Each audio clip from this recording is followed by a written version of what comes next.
Hey Lions fans, Ash Thompson from the Detroit Lions podcast here. Today we're going to go over a concept that's a little bit new to the NFL, but we're seeing a lot of. So I figured you guys and probably other fans throughout the NFL might like someone to talk about what the heck is going on with voidable years in a contract.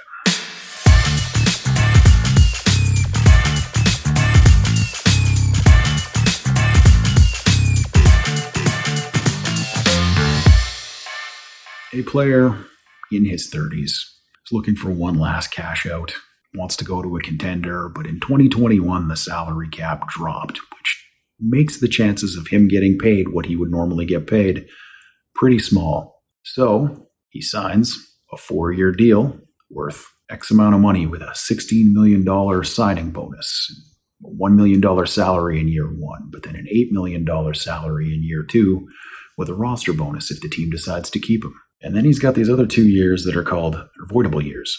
All that means is they're in there to defer the signing bonus that he receives over extra years, over extra time. It's just pushing salary cap into future seasons. So I'm just going to bring up an example contract here. This player signs a deal with a total value over 4 years of $28 million. That's not actually how it's going to work. It's going to be a 2-year contract with an $8 million dead cap hit in the third year because the final 2 years void. That means that it's exactly like the player got cut at the beginning of year 3. Mechanically, that's all that means. So the voidable years hit, everything that would have happened if the player got cut that day happens. So this player got a $16 million signing bonus, a $1 million salary in year one because they already got paid $16 million. So they get paid $17 million that year. But their cap hit is only $5 million. So the player gets the money that they wanted, but the team gets to, with their creative accounting, not have to have that hit in the season where the salary cap went down. Or we've seen this before from teams that were in a bit of a salary cap crunch and didn't want to cut any people. They just wanted to add, like the Lions in 2020 with a few players. Let's not get into it. But they gave players like Romeo Okwara, as an example, had a voidable 2021 season that just went away, so now he's a free agent. But getting back to this, in year two, another $4 million of that $16 million signing bonus hit the salary cap.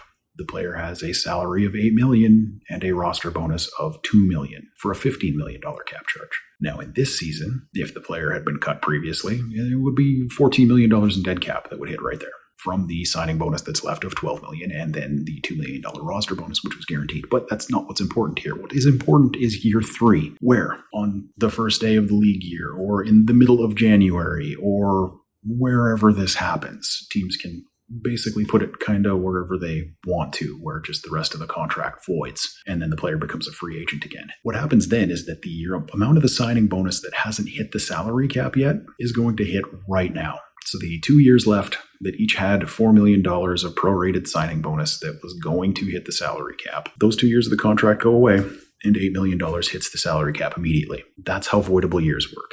If it was a 2-year contract, that money would already have hit the salary cap spread out over each of the first 2 seasons. So they take that signing bonus hit in the first 2 years and cut it in half by adding 2 fake years at the end.